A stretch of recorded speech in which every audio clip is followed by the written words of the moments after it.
Did you notice anything odd about the skeleton monster's jaw? It's missing.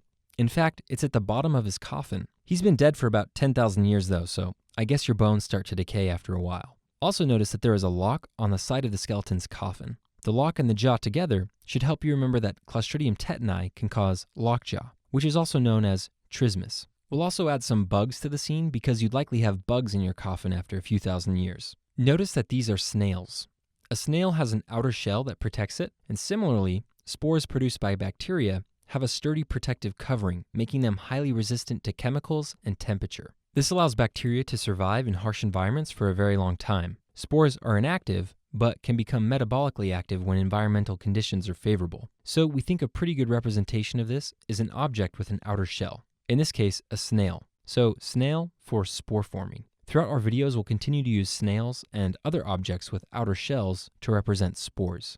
Okay, let's add another character to the scene. This monster to the right is also being raised from the dead, but it's taking a bit more effort because he's strapped down with these cords. As the powerful magic begins to exert its force on the monsters and their coffins are violently ripped open, a black cloud of dust begins to rise to the sky. This dust cloud at the bottom left side of the image, along with the belly ring monster, allude to the idea that unhygienic deliveries and umbilical cord care can be associated with Clostridium tetani. So think of this big belly ring strapped down with dirty ropes and dust flying in the air as a representation of a dirty umbilical cord. Notice that this monster has a mask on. The mask alludes to the idea that this is an obligate anaerobic organism. A mask covers the mouth and nose, making it harder to breathe, just like anaerobic organisms must grow in environments with little oxygen. In future images, we'll represent obligate anaerobes with face masks.